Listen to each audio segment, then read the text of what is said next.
On January 15, 1966, a very unfortunate and unusual event happened in Nigeria. This was a military coup d'etat that brought the First Republic to an abrupt end and resulted in the death of many politicians and military leaders.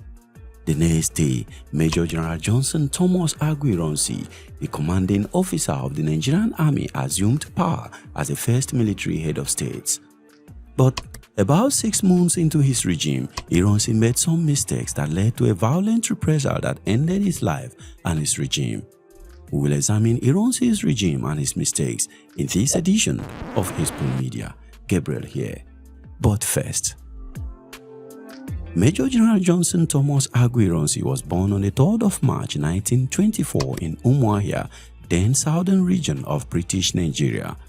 When Ironsi attained the age of formal education, he attended primary and secondary education in Umuahia and partly in Kano. At the age of just 18, during the Second World War, Ironsi enlisted into the West African Frontier Force as a private. He rose to the rank of Sergeant Major at the end of the war, and in 1948, he was chosen for the officer conversion course at Eton Hall in England.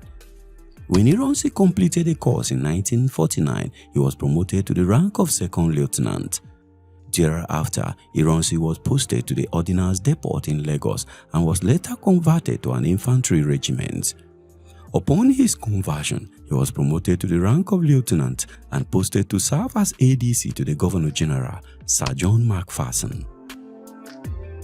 As a newly promoted captain, Aguiyi-Ironsi attended the coronation of Queen Elizabeth II in London in June 1953. In 1958, Ironsi was promoted to the rank of major. And in 1956, when Her Majesty visited Nigeria, Ironsi was one of the officers who served as a Queen's equerry. In 1960, he was promoted to the rank of Lieutenant Colonel and made commandant of the 5th Battalion in Kano. Later that year, Aguiyi-Ironsi was posted to command the Nigerian contingent of the United Nations Force in the Congo. But wait, kindly take a moment to hit the like button on this video and subscribe to Hisple Media. Thank you. From 1961 to 1962, Aguiyi-Ironsi served as a military attaché to the Nigerian High Commission in London, the United Kingdom. During this time, he was promoted as a brigadier. He returned to the Congo in 1964 to command the entire United Nations peacekeeping force. In 1965, Ironsi was promoted to the rank of Major General and subsequently appointed General Officer Commanding of the Nigerian Army. He was described by many as an honest man and he tried to run an honest administration. However, despite his honesty, Ironsi was not a politician and showed little understanding of the intricacies of diplomacy necessary in a highly complex society like Nigeria. Also, the British colonial authorities trained him and many of his colleagues to be highly submissive to authority without prejudice to how good or bad the authority were. Consequently, Ironsi and other senior officers from the rank of colonel and above were totally committed to the Tafawa Balewa government. They were also preoccupied with sustaining Balewa in power and preserving themselves in the upper echelon of the Nigerian army. He was therefore not prepared for the role of administering Nigeria. In 1965, Major General Welby Everard, his predecessor, was said to have advised against his appointment as a general officer commanding. His reasons was that Ironsi did not have firm grip on his command. And when Ironsi assumed power, most of his colleagues believed it was nothing short of a major catastrophe. He was not a revolutionary leader and therefore lacked what is required to bring the chaotic situation in the country under control. But Ironsi did his best. At the onset of his administration, Ironsi showed no favoritism towards his region of birth. He tried to run an honest regime. This is reflected in the nature of his appointments and actions. For instance, Ironsi appointed 23 permanent secretaries into the Federal Public Service Ministries and only 3 were from the East. The appointments were distributed as follows. The North had 8, the Midwest had 7, the West had 5, and the East had 3. Ironsi also appointed 25 general managers, chairmen, and secretaries of federal corporations. This too was distributed as follows. 6 slots were given to the north, 12 were given to the west, the Midwest were given 1, the east was given 3, while foreigners occupied 3 positions as well. At that time, the North occupied higher positions in the military and constituted most of its backroom staff and personal aides. Even when Southern politicians were detained after the coup, Northern politicians were not only left free but were integrated into the administration of Hassan Katsina. Katsina was the military governor of the northern region. These were done to pacify the north, because the region bears the brunt of the coup that was planned and executed by Nigerian military officers, mostly from the eastern region. Nothing in Ironsi's appointment showed Igbo domination at this time. But how did Ironsi manage the crisis that engulfed the nation at that time? Well, when Ironsi assumed office amidst a wave of public euphoria of ousting the discredited politicians, he began to dish out decrees to combat all kinds of corruption and ills in the society.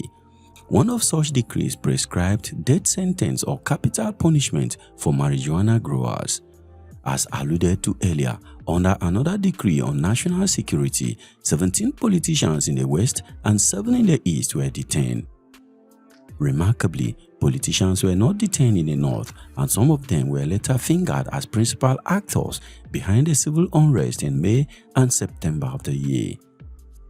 On assumption of office, Ironsi was also able to quell the Western regional crisis, the minority agitation for self-determination in Tifland and the Middle Belt region. He also suppressed the Adakaboro insurrection in the Niger Delta. These actions raised the hopes of Nigerians, and confidence in his administration grew. But with a growing opposition from the north and his own mistakes, this confidence began to wane. In the same vein, Ironsi's regime lacked the political philosophy that would have propelled his administration. In essence, Ironsi needed to go beyond administrative ethics and play some politics even as a military man. By February 1966, when he articulated the Unification Decree No. 34, there was no political structure on ground to communicate his ideas to different Nigerian groups in a language they understood. At that time, ethnicity was obviously the bane of the First Republic, as many citizens see themselves not as Nigerians but as members of their ethnic group. In the regions too, group tensions were prevalent. For instance, the Christian minorities of the Middle Belt were struggling for liberation from the highly conservative NPC. In the east, the Ijaw, Efik, Ibibio and other groups were struggling for relevance within the NCNC. The crisis in the west was also a problem of group interest and ethnicity. There was no sense of nationhood among Nigerians. Even before Ironsi, a number of Nigerian leaders were proposing a system of government that would eliminate regional autonomy and empower the central authority. To these proponents, only this form of governance was capable of uniting and strengthening the many communities that comprise Nigeria as one indivisible body. For Ironsi, therefore, tribal loyalties and activities that promote sectional interests must give way for the urgent task of national reconstruction. But the manner in which Ironsi went about executing this plan did not only look suspicious but also inflame other regions and groups in the country, particularly the northern region. On the 13th of February 1966, Ironsi appointed a two-man commission headed by Mr. Francis Nwokedi and Michael Ani to study and report on the unification of administrative structure, public and judicial services. Both heads were from the eastern region of the country, and that was Ironsi's first mistake. Even though Mr. Nwokedi took a tour of the whole north and listened to their views, Ironsi hurriedly announced the Unification Decree No. 34 without waiting for the commission to finish its job. The Decree No. 34, which is commonly called the Unification Decree, provides as follows. 1. The abolition of the 4 regions and the creation of a group of provinces that corresponds to the size of each region. 2. The transfer of the legislative and executive powers to the federal government. And 3. The unification of public services under a single public service commission. The announcement of this decree created tension and violent protests in most parts of Nigeria, especially in the north. In the midst of this suspicion, Ironsi made another mistake. Aguiyi-Ironsi promoted 18 loyal Eastern and Midwestern Igbo officers from the rank of major to lieutenant colonel. And in a bid to appease other regions, he promoted 3 northerners and 5 western officers as well.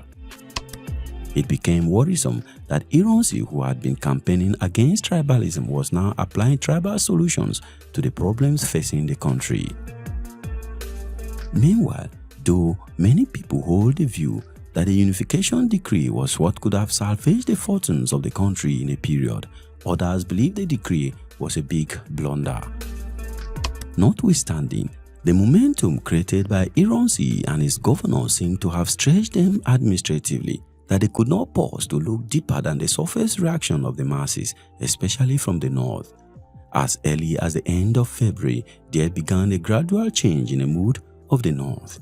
But apart from northern fears and opposition, Ironsi never carried other people along in this decision and was unable to communicate the policy effectively. The timing of the decree was equally disastrous. And other regions also complained why only one man was assigned to a task as important as unification. Also, it was alleged that Aguiyi-Ironsi surrounded himself with people like him who had little time to consider the safety of the nation they have undertaken to govern. He was ill-disposed to pursue a program of dynamic revolutionary changes.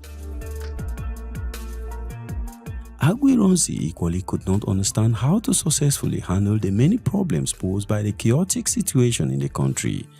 One of such situations was the fate of the January coup plotters. They were all put in detention without trial and were still collecting their full salaries. As days turned into weeks, there was no major development in connection to their case. Within the army, troops became restive about the delay in punishing the January boys who were believed to be murderers of popular northern officers and politicians. Had Ironsi handled this important issue with dispatch, it may have pacified the northern group. But Ironsi continued to drag feet, giving the impression that he was either incompetent or in bed with the coup plotters. The result of this mistake was a violent reprisal that ended his life and his regime. But how was Aguiyi-Ironsi's regime brought to an abrupt end through a violent reprisal in the northern counter-coup? Click the video displayed here for the full story. Don't forget to like this video and subscribe to Hisple Media for more interesting African history stories. And I'll see you in the next one. Thank you very much for watching. Peace.